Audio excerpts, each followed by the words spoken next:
Welcome, everyone. We are on the Flow Show. This is episode number 158. We got the man, the myth. We got Matt Kalish in the building. Matt, how are you? Hey, I'm good, Jeff. How are you?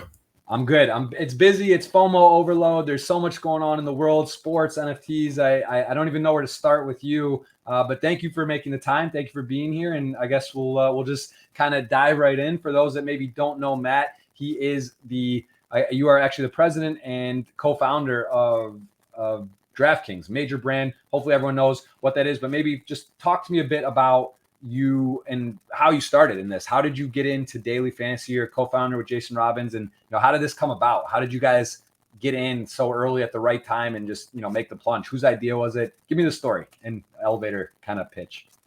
Yeah, what got me into it, the quick version, I guess, of the story is I went to college starting in 2000, and I was playing internet poker from 2001 up until the shutdown on Black Friday in the US. It was always a big kind of part of what I did recreationally. And in addition, I was into fantasy and really any game that was like competitive, not easily solved. And I didn't really come from money or anything. So I would start with, I was depositing like $50 or $100 here and there. I'd win, a few $1,000s. It was nothing crazy, but it was like a good supplement to, my lifestyle at the time in college. And then, I did get a corporate job. I had actually 4 different corporate jobs after I graduated college. My third one was at Capital One, where I met Jason, who's now our CEO. And then my fourth and final corporate job was Vistaprint, where we met Paul. And we shared a lot of interests, a lot of hobbies, and we were doing direct marketing, analytics, a bunch of stuff in technology that was all very helpful to us to do something entrepreneurial. We were really just waiting and looking for the right idea. So it was 2011. I approached Jason with this idea of like, what if we built a fantasy game that you could draft every day, something that's competitive, that is, for real money. You could play friends, you could play against the public, compete for potentially big prizes, and kind of tap into some of the things I really liked about poker, which were, it's competitive, it's skill-based, it's, not easily mastered overnight, and, the potential to win big cash prizes. So Jason instantly got into the idea. We brought Paul in the next day. Within a day or two, we were spending our nights and weekends building the prototype and, eventually raising money and getting ready to go live with DraftKings, which happened. It was baseball season of 2012. We launched, the initial contest on DraftKings. It's fascinating because, myself, I love sports, also very similar, understanding, seeing the fantasy, so many people, the draft boards and people getting together, and it was just this like craze. But that whole like season-long fantasy, people get injured, people lose injured, stuff happens. So it's just kind of brilliant to be there at the right place, right time. How worried were you with the regulation though? Because the gaming laws and 2011 Black Friday happens for poker. It's kind of unclear. How big a gamble was it on in this aspect of what could happen in the future? Or did you guys just say the opportunity is too big, let's just go for it? Yeah, I've noticed a lot of industries when things grow quickly that are new, sometimes the education isn't really there on like, what is this thing? So fantasy sports is a skill game. I think that's very well established at this point. Like looking back in 2021, after going through all of what we've been through across 10 years, it's very well established. However, like 2-3 years in, I think there was a lot of question from people that maybe were hearing about daily fantasy for the first time. Like, what is this game, right? So we went through that cycle after 3 years of just really fast growth. I think our first 3 years it was like 4 million of revenue to 30 to like 150. We were raising capital, acquiring millions of customers. By 2015, I think we had acquired 8 million customers or something like that. Wow. So went from small to this is like kind of a almost household name, lots of advertising, lots of awareness. And then the years of like 2016 and 17 were very slow growth after that because there was a lot of catching up to do, I think, on, the regulation, compliance, regulatory, everything that kind of came with maturing the industry.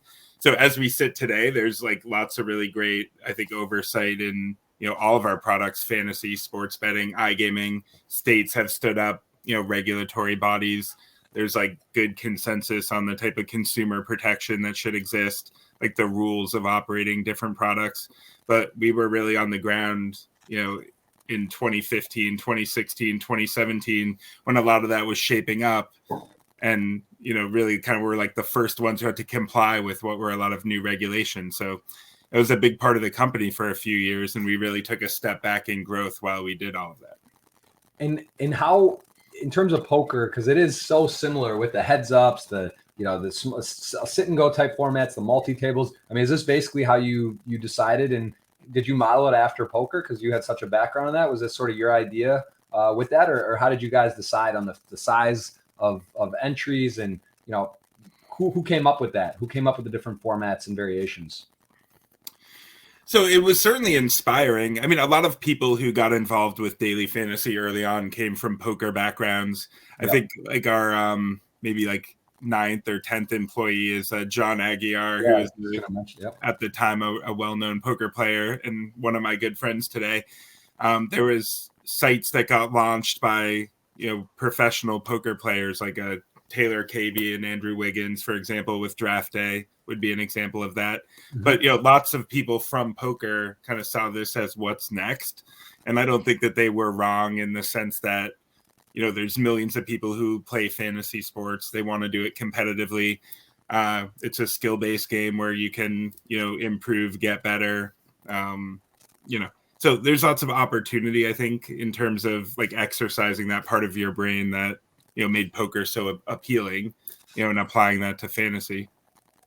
Yeah, it's fascinating. It really is fun. I mean, I do weekly stuff, so like generally with the golf, and that to me, I'm not a huge golfer, but that's like one of the best games for fantasy, and just really can apply to any sport. What are the current? What about soccer and foreign markets? Because soccer is so popular, football, if you will, in the world. How is that in terms of implementing different sports, and who kind of comes up with the scale, right? Like, is it passes, or whether it's hockey, the points that you award? Are you taking off of other kind of industry standards, or do you make your own formulas and different sports? How do you decide on how to do this? Like some of the sports we offer, like football, had existing models, like people understood how fantasy football works, and then there were some things we did that really didn't exist. Like fantasy golf wasn't really a product that people were playing, so kind of almost invented the rules of how fantasy golf works. Or UFC would be another example, where we built a product, defined scoring rules, tried to make it better over time. And we've been in that situation a bunch where come up with a model where people can play DFS against some live content.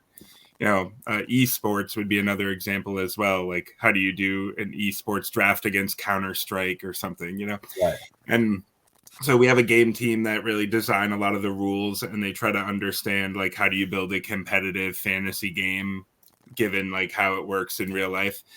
And sometimes we get it perfect. Sometimes we've had to change rules over time, change the weight of different scoring. And a big part of that is just taking feedback from our biggest players, trying to understand what they like or don't like about the scoring. Pretty much throughout our history, we've been very focused on US and like what is the most popular sports in the US. So most of our roadmap have really been just like following that. We do offer soccer products, but like the vast bulk of our business is US and Canada. And so we've typically prioritized, the most popular sports in those markets. And that's been, to date, really, where our formula, our focus continue to be. Yeah, that kind of leads me to the next question about with DK and other parts of the world, Europe, Asia, barriers to entry in the countries, and would you consider joint ventures to get them into key markets? Is this a big kind of future planning, or is it just so complicated in different regions? Is that a big focus for DraftKings to expand now that they have a dominant footprint in the U.S.? Yeah, I think it's an opportunity. Our brand is really strong in the US and Canada. It's like literally the number one brand. If you ask, like if you go to like Montana and you ask people if sports betting opens up here, where would you play first? DraftKings is the first name that comes up. And we have that brand strength in the US from about a decade offering fantasy and just becoming kind of synonymous with, if I want to win money on sports, I go to DraftKings, and that strength exists in the US and in Canada. And then when you get into European markets, we really haven't advertised and offered much product in those markets. So we just don't have that same kind of like unfair advantage, I guess you would say. Yeah. So we've also seen like we've been able to extend our brand in the US really well into new products. Like as we've sort of launched sports betting, for example, instantly kind of had a good initial start. Same with iGaming, same with even NFT marketplace that we recently did. Our relationship with the customers that we've been serving has been something that we felt like we could build on and grow. And so the opportunity in the US is like so big that we haven't really had the time or desire to like extend globally yet. Although I do think that that's something that could be in the cards down the road. Very cool. And tell me about your transition into president. So you're co-founder, and then you were if I'm not mistaken, the chief revenue officer 2014 till 19. So how did that kind of shift from you to go from that role to president? What was the main reason behind that? Or is it just kind of, where the attention you wanted to shift focuses at that point? Yeah. So the way we think about the business is, we want to onboard millions of customers onto our platform, and through a single account, single relationship, we want to be able to offer a variety of different like entertainment products, games, services, whatever through that relationship. Everything we do is pretty aligned with the general idea that like our customer is a skin in the game sports fan. They're not going to just want to sit there and watch like NFL for no reason. They want to predict things in the game. They want to compete. They want to play against their friends. They want to try to win big prizes, that kind of customer that we think there's tens of millions of those people. And what they're doing is, yes, what we offer, fantasy, sports betting, iGaming, more recently, like NFT, trading. They're doing a lot else too, crypto, for example. They're playing poker. They're playing, big horse racing events. They're doing lots of things in and around this idea of like they want skin in the game. And so what we did with our organization was focused it around like acquire millions of customers into the tent and then continually expand the kind of products and offerings that we do, all under the idea that, what DraftKings bring to the table is these like risk reward propositions and ways to get basically skin in the game on sports that you love or other forms of entertainment. Very cool. And tell me what you love or enjoy, I guess, most about your job. All the growth DraftKings has experienced. How have you managed to, kind of, I guess it's a passion for you, I imagine, all this stuff, sports, entertainment, NFTs. What is the most enjoyable thing about what you do? I think just being 10 years in, my partners and I, like Jason and Paul, have throughout the whole tenure, been able to really build towards and realize this vision that we have, which I was just describing, which is like there's tens of millions of really, like I would say underserved people in the US who are looking for ways to engage with sports, looking for skin in the game. And that it kind of like sucked 10 years ago to be that type of person in the US. There wasn't a lot of sort of methods to get that kind of engagement. Maybe you were playing ESPN season-long fantasy, or you had like an offshore sportsbook account, and you had to jump through some hoops to even like be able to do that. Local bookie, whatever. Some people would like literally move to Vegas, or they'd have to move to Canada or Mexico to even engage in the kind of products that they wanted. So like being a part of that sea change in the US and being able to see through our vision as regulations changed, as like the products that are available in our markets has changed, and being on the leadership kind of front of all of those products as they've opened up, that's been really rewarding. And also the fact that, the founders still lead the company, that we still control the roadmap over the next 10 years. I think like the vision that we have will continue to come into shape. Like it can be hard to, raise a bunch of money, go through a lot of growth, go public, and still retain control of like the vision of the company and the roadmap. Yep. And as long as we have that, I think that puts us in a really special class of companies like a Snapchat or, like the very few that are actually still able to be founder led after growing to be, $10 billion plus valuation companies. For sure. And tell me about the battle with FanDuel, which to be fair, I really don't hear so much anymore. It does seem like DraftKings did kind of become clear number one, and there was also a period of time where you guys were just every advertisement on TV was one or the other, and then the regulation kind of came in. It was just overbearing. Like there was so much going on, and then there was talks about you guys partnering, right, to become like a joint thing. Could you kind of describe the relationship with FanDuel and sort of the history of that battle and who was first in and how you guys have kind of emerged as the winner? Yeah, in the US, I mean, FanDuel and DraftKings are really the two brands that are thought of, the question I was saying earlier, like, where do you go if you want to win money on sports? These are the two brands that come up first, right? And that's been the, I guess, Coke versus Pepsi of our industry for a while. Yeah. And it's always nice to have like a good, credible competitor, somebody that like pushes you to be better. Because as much as we think that, when we're working with our team, we can inspire, we can get great performance, there's really nothing like having a great competitor alongside you, pushing you to bring out the best in people. So always really like valued the existence of FanDuel and having a great rival there.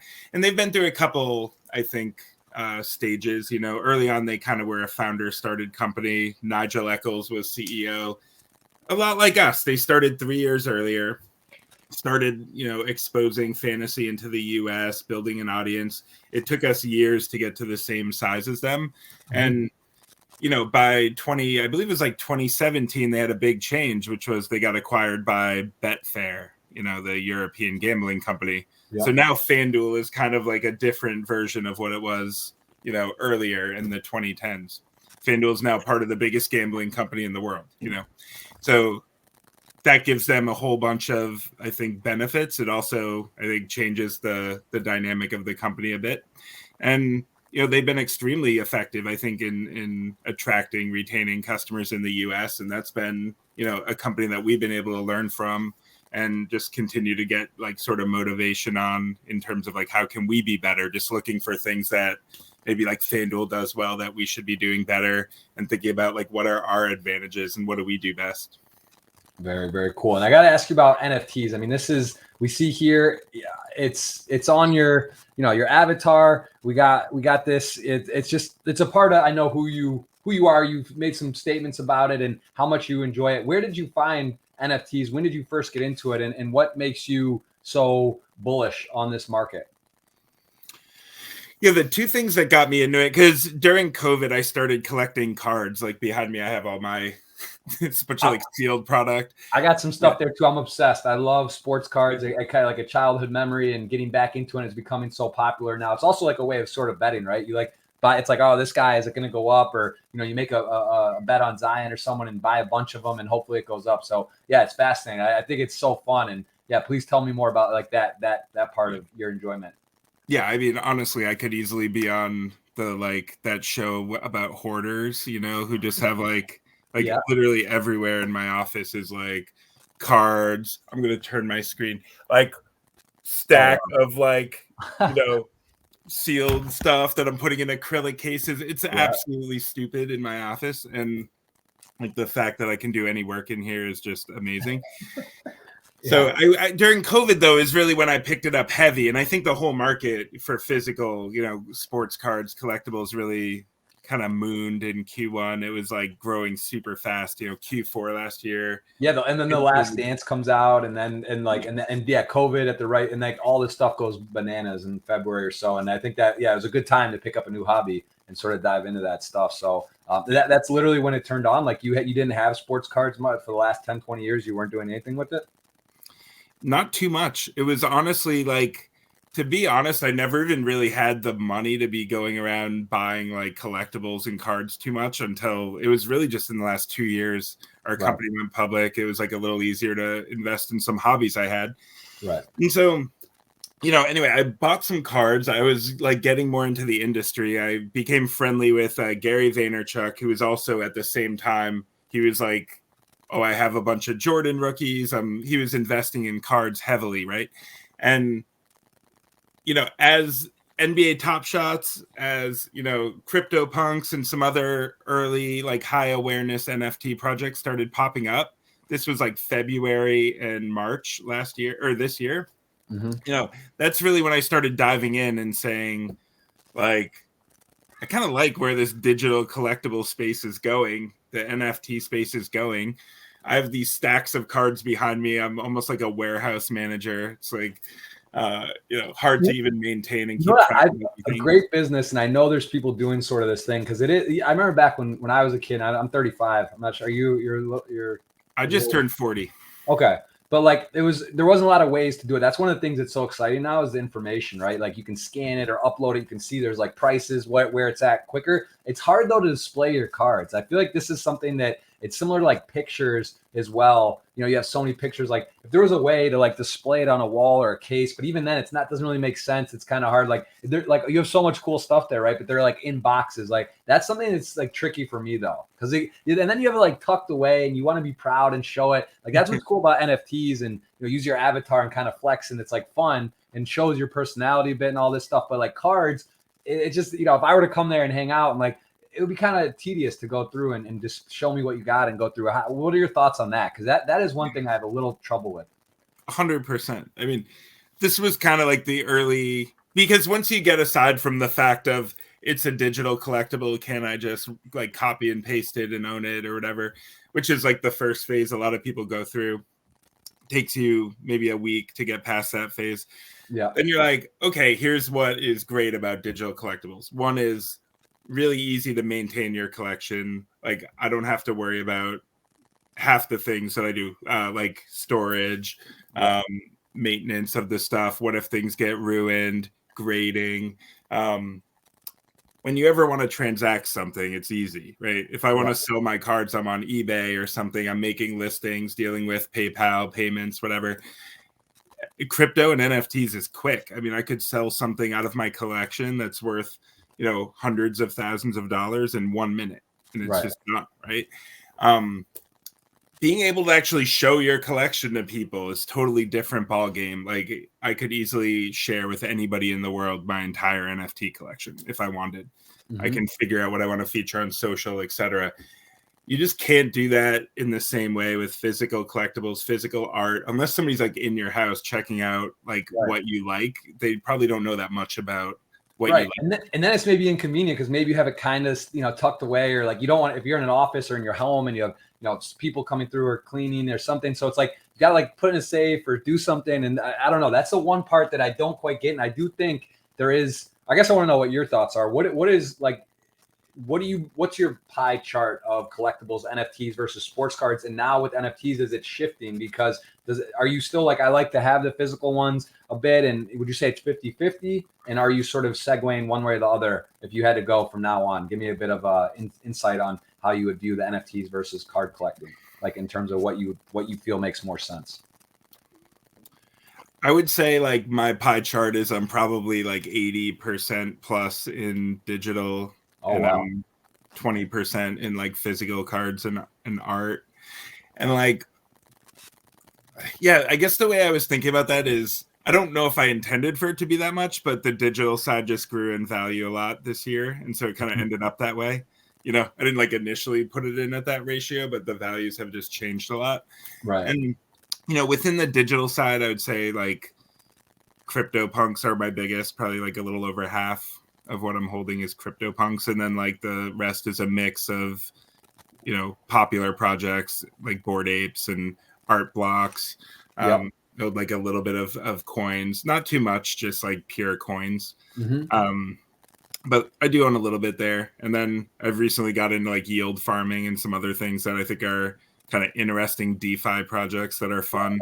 Most of it, I like my going in assumption, and like I would recommend this of anybody, is like if you're going to be super disappointed to lose like 90% of what you put into a given project, like you're doing it wrong. Right. I go in assuming I'm losing all my money, like it's like an investment though, right? Yeah, it's like, or a poker tournament. Like if you hit, it's funny because like you might go big on CryptoPunks or big on an altcoin or yielding or whatever, and then like one or two may like really moon, and then some, or you might double. It's very similar, I think, in that sense. But exactly, you got to be willing to lose it because there's a lot of stuff that's not going to work out probably, or won't hold its value. So it's, and I've also read some notes, and you really to this kind of motto, and I think Gary Vee as well, correct me if I'm wrong, but you got to love it, right? You got to buy and do what you enjoy and what you like, right? Because it's some of it won't work out. So it's got to speak to you, and you kind of collect what you like. And obviously you want to make good bets and think good investment, but you also got to kind of enjoy it, because like some of the stuff, if it doesn't work and you love it, it's okay. So is that fair to say? Is that kind of how you look at it? Yeah, like I enjoy the process itself. I don't like the idea of losing money on an investment. It doesn't bother me. Like it's something, because I try to keep it in the right compartments, right? Mm-hmm. And so if I buy something that goes down a lot, it's usually like I'm expecting that outcome a lot. Right. The fact that people have stories like I made 1,000x on an NFT, or I made 100x, or like the fact that those stories exist, like necessarily means that there's a lot of stories of things went to zero or they lost 90%, because otherwise it's just too easy, right? The world doesn't work that way. We all know the world doesn't work that way.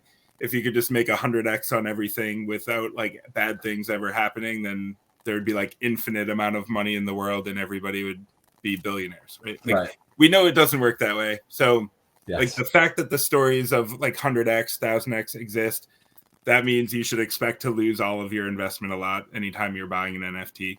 Yeah. So, yeah, I've become very comfortable with that. So it's almost like the pockets of the community that I've connected with are the ones that almost can find like the, I know it sounds weird, but like the humor in that, like part of the culture in crypto is like, oh, I got rugged on this project and it went to zero, or like, you got to be able to poke fun at yourself when you buy something that doesn't work out. Because if you're just like feeling it too much, it's just not the right relationship with the product. I think it's similar in poker. A lot of lessons as well about life and variance and odds and statistics and understanding the highs and lows, right? Like you can't get too hung up on a really good score, or if something goes poorly. I think that's something poker teaches you as well. I don't know would you agree? What are some lessons from poker that you think translate well into your business and everyday life that you learned while you were playing for this stretch seriously? Yeah, poker was like really important to how I think about things, whether it's like business, personal investment, personal responsibility, whatever. But like, I grew up in a family that wasn't highly educated. It was like my parents were military. They didn't go to college. And my dad taught me how to gamble in math. I learned math from gambling, from like how my dad explained it, which was like explaining blackjack and why you do things, learning poker, and also just like the relationship with gambling. So we'd go to Vegas, for example, and he would be like, yeah, you don't just sit at the table the whole time. Like that's fucking stupid. If you just sit there, you're going to just lose all your money, and it's stupid. Like you gamble for a little bit, then you go like look at a show, and then you do this, so it's like about how to engage with it as well. You're right. Take advantage of some comps and some, get the most out of your time there for sure. Yeah, that's great. I mean, that's good advice. That's cool. And then like I got to college and I had like more time than money, which is not necessarily true for everyone, but like for me at that time it was. And I watched Rounders, that movie with like Matt Damon, which got me into internet. Got me into poker as well. Same exact thing. Money maker time, right? Like, or as well, 2003, maybe it was a little earlier for you, but like that, yeah, that Rounders movie. That was, to me, it was all time. It was so well done, and I would say a high percentage of people I know got in because of that movie, which is interesting. So yeah, it was eye opening. I know that like if you watch it today, it's kind of like silly and doesn't have a lot of like the way the game exists in that movie isn't like realistic anymore. But at the time, I didn't have any context for poker, so it was like, this is cool. I can just learn how to play a game really well and earn money and like, play when I want, whatever. And that was right when internet poker like started popping up as well. Paradise Poker, I think, was the first one I used. Yeah. So anyway, because I had so much time, I just like learned the game while I was in college and over the summer. And by the time Moneymaker won and the boom happened, I was like somewhat reasonable, like not the best, but I was competent enough to like basically show up and collect money from internet poker for a few years.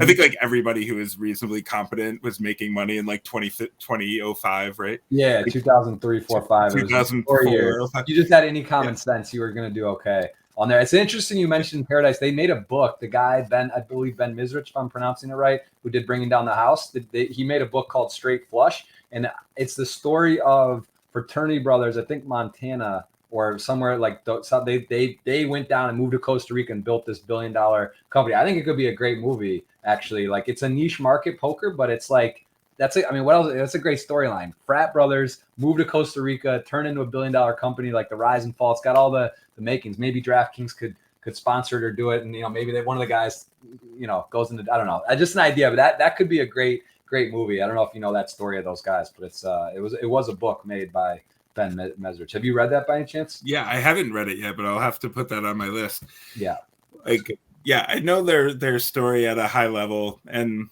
yeah, when I first downloaded it, it was like a desktop app, and yeah, I think the big game was like 20-40 limit hold'em. And they had tournaments up to $109 sit and go tournaments, nothing that was like multi-table at all.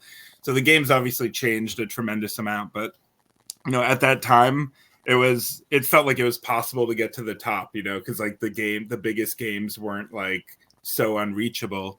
And so I always kind of viewed it like a ladder of like, can I get to like higher levels and, be deliberate on bankroll management and be smart and try to just kind of like get better. And I took it pretty seriously up until maybe like Black Friday. And then, now when I play poker, I play every hand and I don't really care. I just like, I'm playing for fun. I want to like make a few plays. I want to try to make big hands. Don't really care if I'm like leaking. Right. Pure entertainment. Is that, do you play any World Series events? Do you ever get in a tournament? I know they take a long time, does it interest you to play a high roller or any of these things like 1 or 2 day tournaments and just go, or just haven't really had the chance? Was that something you might dive back into at some point? Yeah, since COVID, I haven't, but I like the idea of jumping back in. And I have some games at my house. I have a poker room in my house. Nice. So I'd say like mostly it's more close knit and just kind of like, I try to play with mostly people who are also like not trying too hard at this point.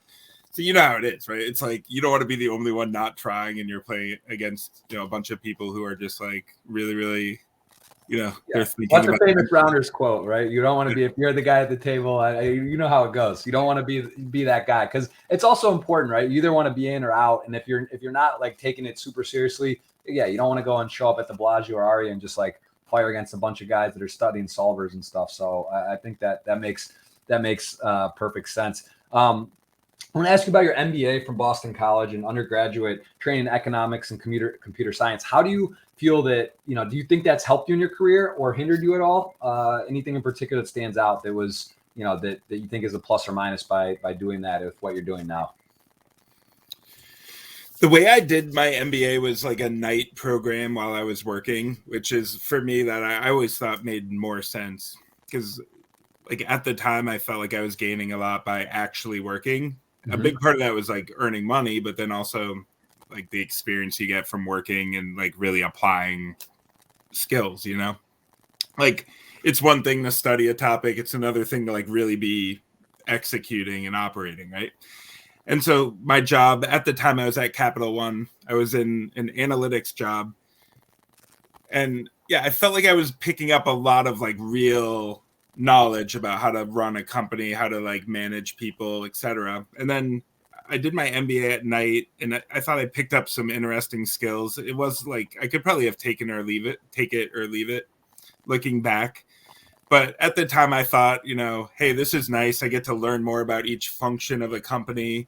I can learn about like a finance team, accounting, whatever, like these different areas that I wasn't working in. And like maybe in the early days of DraftKings, when there's only 4 people and everyone's doing everything, it's helpful to have like a little bit of knowledge of every part of an organization. So I guess I got like something out of it, but it wasn't like the top thing I would reference as like where I learned the most. I would say it's probably more things like poker, learning how to think about risk reward, how to think about results orientation, not like changing your decision framework too much, regardless of the amount of money that you're talking about. Right. You know, like these sort of things, I think were more formative. Very cool. Sorry, I got so many questions. I know you have such limited time. I just kind of bouncing all around, but I did want to ask more about, again, the NFTs and also props and drops, because you are with Gary Vee on this project, and Gary Vee is someone I actually haven't met, but one of my Jason Kuntz, you may know him from Motia Sports, who's one of my very, very good friends. I know him and Gary do stuff with cards, and I think he even kind of was helping him on the early on stages, and maybe still some. What's that like doing a podcast? Because it's hard to schedule with people, but you have a busy schedule. Gary has a super busy schedule. How do you guys find time to do it? Do you just kind of randomly do it, or do you actually like plug in dates in the future and say like, hey, like just be free? And how does that work? It seems almost impossible between your guys' schedule, because I know we had to reschedule a few times. I've been all over the place. You got stuff going on. So I'm just give me a little look into how that is to do that. Yeah, it's tough. I mean, like we both have a bunch of stuff, happening. Like DraftKings is growing really fast. We have lots of, I don't know, it's probably like a 70, 80 hour a week sort of deal just operating at DraftKings. Gary, same way with VaynerMedia, VeeFriends. He's got a million things going on. Yeah. We made the commitment to like a couple times a month, we need to be able to carve off some time and make this podcast. Got together a few times, and like that was just a commitment we made because we thought that this topic right now with what's going on in culture is so important, and there was no great like content out there, podcasts, whatever, that we're really talking about, NFTs, collectibles, sports cards. Like we couldn't like let the opportunity pass to play a bigger role in that movement. So yeah, we started making the first one. I think it was in May or June. Made like 12 podcasts now, just talking about current events, collectibles, NFT, people's relationship with NFTs and the expectations you should have. And as we've gotten more into it, I've sort of like started feeling everybody has opinions on what's going to go up next, what the best projects are, whatever. And there's a void in even just like how to think about this space, like how to think about your relationship with NFTs. Almost similar to like thinking about your relationship with poker. I remember early on, like you can learn how to play all the hands perfectly, but you might not be thinking about bankroll management, or you might not be thinking about game selection or whatever, right? Or you might not be thinking about which format best fit the way that you play. And it's as important to think about your relationship with crypto and NFTs and like how to play it as it is to just pick interesting projects and hope that they go up. So I found that over time, we've started talking more about that and then like thought leaders on that topic, which has been probably the piece that I've enjoyed the most about doing it. That's cool. Cause I have this main podcast, and then I started one with Brian Rast. I don't know if you're familiar with him and poker, how much you know about poker, but very good friend of mine, very sharp guy. He actually, in crypto as well. And it's fun, but we kind of had the idea where it's like, look, we talk a lot anyway, and we talk about these subjects anyway. So why not sort of, record it or have a content out of it? Is that sort of similar? Do you and Gary talk a lot about these subjects, and you were just kind of like, hey, let's do a podcast so we can do that? Is that kind of the line of thinking on it as well? You guys just we're kind of taking our text message thread and throwing it into a podcast, which is like, for me, not something I would have historically done, but Gary, like his whole life is pretty much on social media, and he doesn't have a lot of he chooses to not have a lot of boundaries, so he'll be comfortable with being followed, having camera on him all the time. Mm-hmm. And so we basically just moved our text thread into a podcast, and then, started engaging more people. And now we're getting questions, we're getting, requests to talk about different topics. So like the listener of the podcast is now influencing more of what we talk about. But initially that was basically the idea. Yeah. Very, very cool. And just quickly, cause I am purely crypto punk. So we're in a fund we have a handful, a good number of punks, and it's moved around, right? Like the punks were the sort of the BTC, like the blue chip. And now I actually just saw something yesterday. I think that the Bored Apes actually passed them, maybe for the floor, some metric. I don't know what specifically. Could you maybe tell me a little bit, because I'm less familiar with the project. I'm just going to shoot over here. For example, like, looking here, what is the floor currently, and what's like the difference between this? And I know, like, again, it's becoming popular. Like I know OBJ with CryptoPunks. We see, I'll show Steph Curry here. He's got the blue one, like what's the difference maybe in value between the two? They look actually pretty similar, or well, I mean, one's blue, one's red. Can you maybe tell me a bit about the features, characteristics, and how these compare between these two, but also between CryptoPunks and Bored Ape Yacht Club? Those are the two clear biggest ones right now. Is that correct? Yeah, those are definitely, I would say, the two biggest, like what they call PFP, like the profile picture avatar projects. You know, this guy on my avatar is not top tier, but he's like pretty good. I got him because I liked the aesthetic. I thought it was, you know, Bored Apes are a project where I think they don't necessarily all have great aesthetics. And so like you could do it on rarity, but some rare stuff doesn't necessarily have great aesthetics as well. And some that's more discounted have fantastic aesthetic. So this guy, I just thought he looked like he vibed. He was cool, right? Like I think he looks good. So I got him purely off aesthetic and vibe and like nothing to do with rarity. But I would say he's probably like, I don't know, maybe like double the floor roughly, like nothing crazy. And Steph's is probably, I don't know, like 50% above floor, like the blue fur. The rarest apes are like the gold fur. They have a trait called solid gold. Those are like really high value. Millions of dollars sales have gone off. I think I saw one that had like laser beam eyes that was 740 ETH. And that was even before the latest run. So you can definitely like pick a pretty scarce one and spend millions on an ape. But yeah, now the foot in the door is 50 ETH. So it's really gone up a lot. It's up there with CryptoPunks now.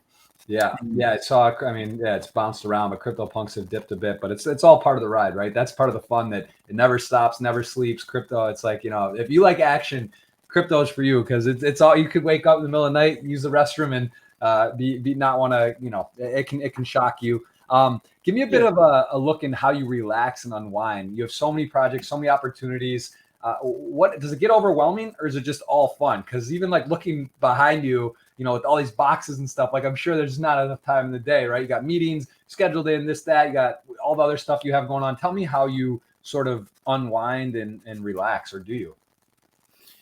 Yeah, I have really two things. One is with Collectibles, but like I was saying, my relationship with Collectibles is not, I would say, so rigorous in terms of like I need to squeak out all of the alpha perfectly. And, you know, I'm also trying to have fun with it. I'm also buying things that I just like that don't make sense, you know. And so I do have a lot of friends who are collecting, you know, sports cards, NFTs, purely looking at it as value, like almost like, is there an arbitrage here?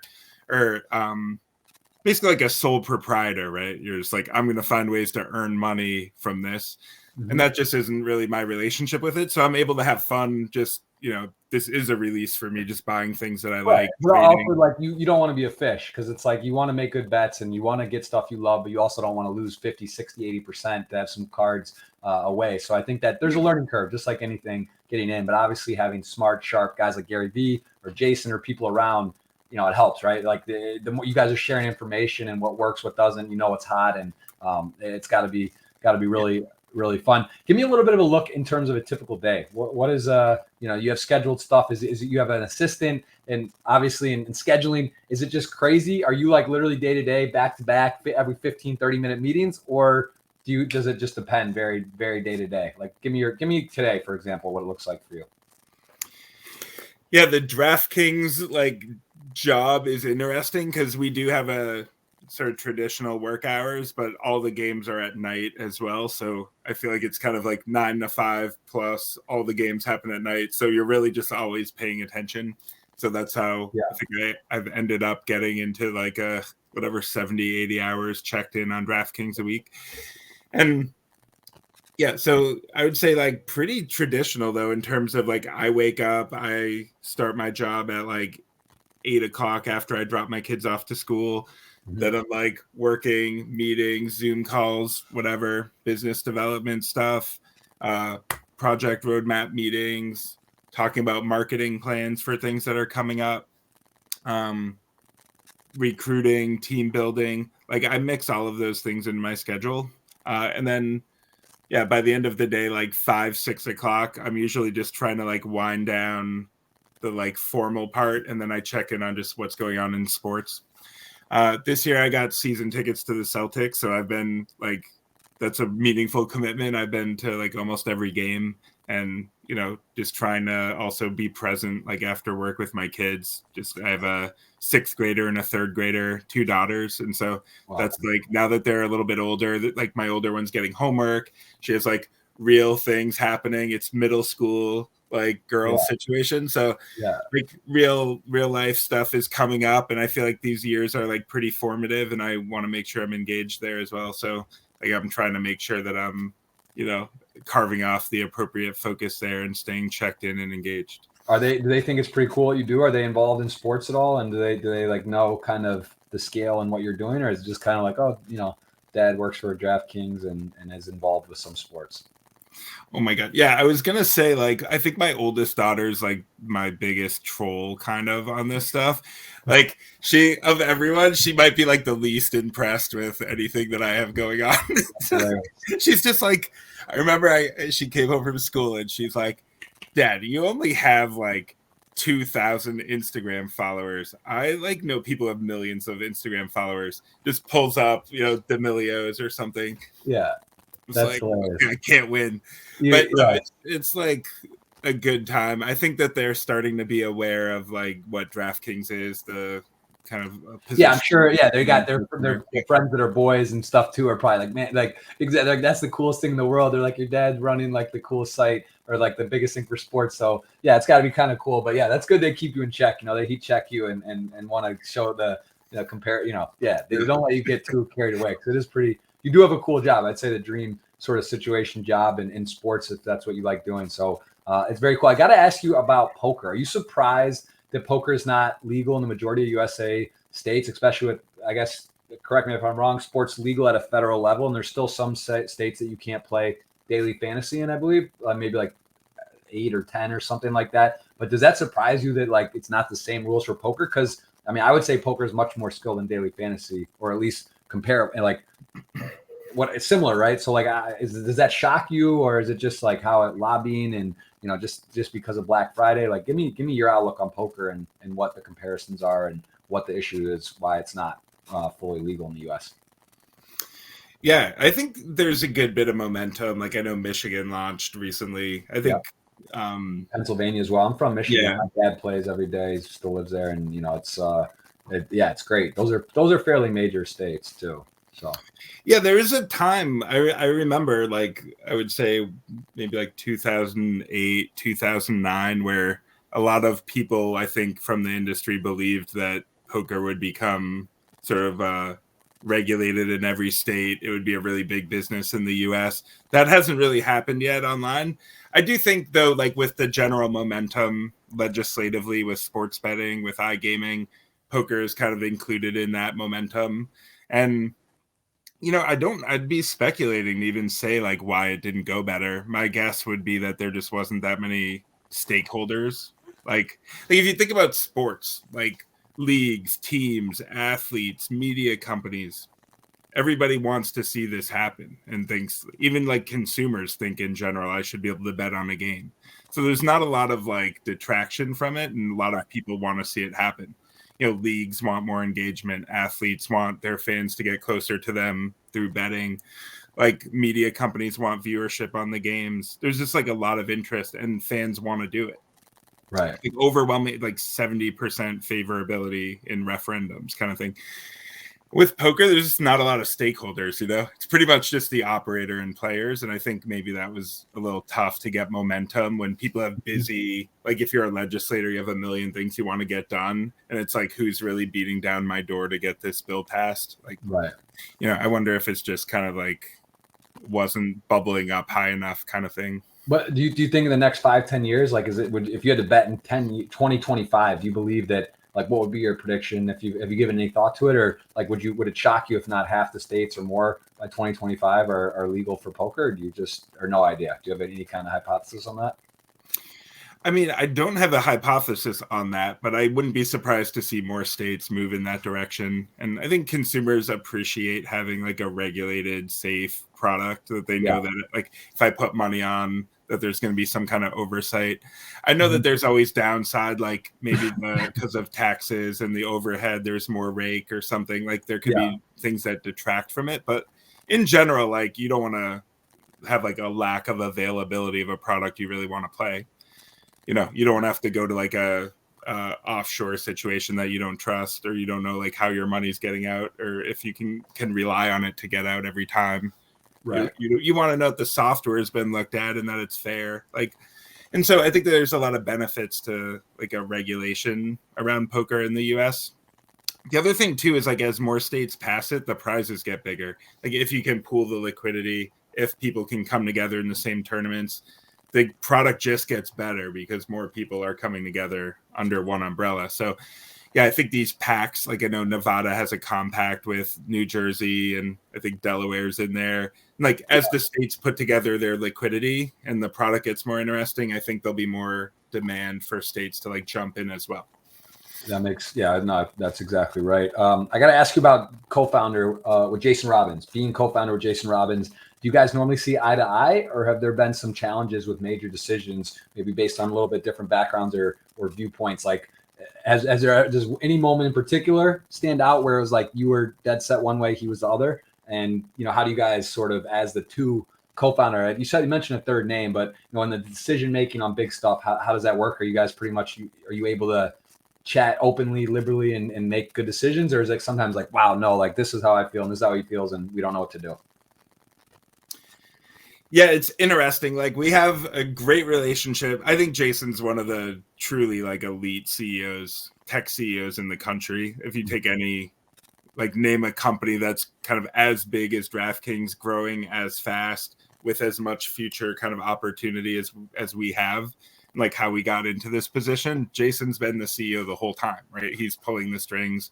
He's the one raising money. He's the one approving budgets and roadmaps and hiring plans and everything. Like he's, I think, operating at a really elite level.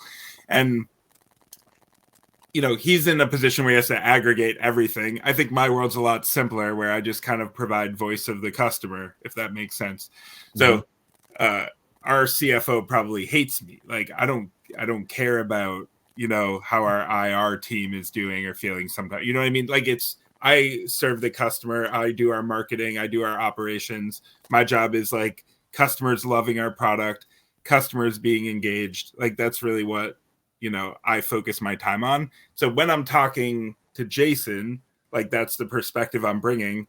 He then has to integrate that with everything else and kind of like make decisions, you know? So I feel like there's never really conflict because I'm just providing like a kind of pure perspective on something that, you know, I'm one piece of the puzzle and he has to aggregate everything.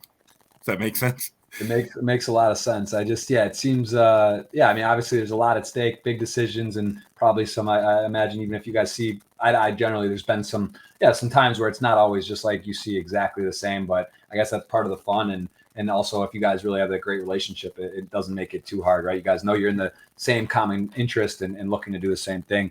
I know you're tight on time here. If we got to close it up, man, I'd love to have you on again in the future, maybe Jason or both of you at some point, but you know, there's a lot of questions and hopefully you'll be able to take a peek, you know, later on and see if there's any to answer. Cause I do think you got to get going. Look at all that. Look, people want to know, man, look at this. There's a lot of questions here. How are you on? You have a 2:00 right now, or pretty much you got to hop off here?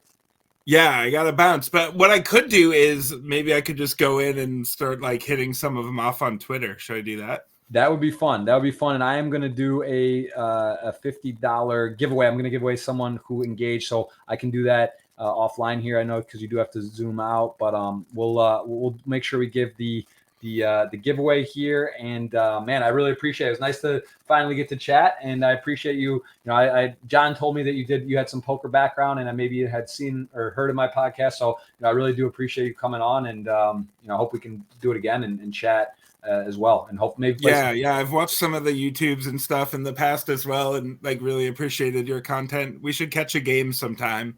Maybe like I'm in Vegas a good bit, and like would love to get together, maybe play a game. I'm in Miami primarily. I don't know if you get down here at all, but I do have a place in Vegas, and Miami's my hub. But I'm sure, maybe the Celtics game down here, or I do hop up to Boston sometimes. So yeah, it'd be great to meet in person and hang out. And I really do appreciate it. I've learned a lot, and this is very interesting. And I'd mentioned you before, a little unfortunate, had a shot to be involved in 2013 late via Jason and a couple friends, and unfortunately their team passed on it. But either way, I'm a supporter and I'm a shareholder in DraftKings. So I do have a little sweat in it, a little bet on it. So love to hear that. Yeah. You shouldn't feel too bad about the early stage thing. Like, we heard no a million times and yes, like, very rarely. So in those early stages, investors are, I think we had like 40 no's before our first yes on our seed round.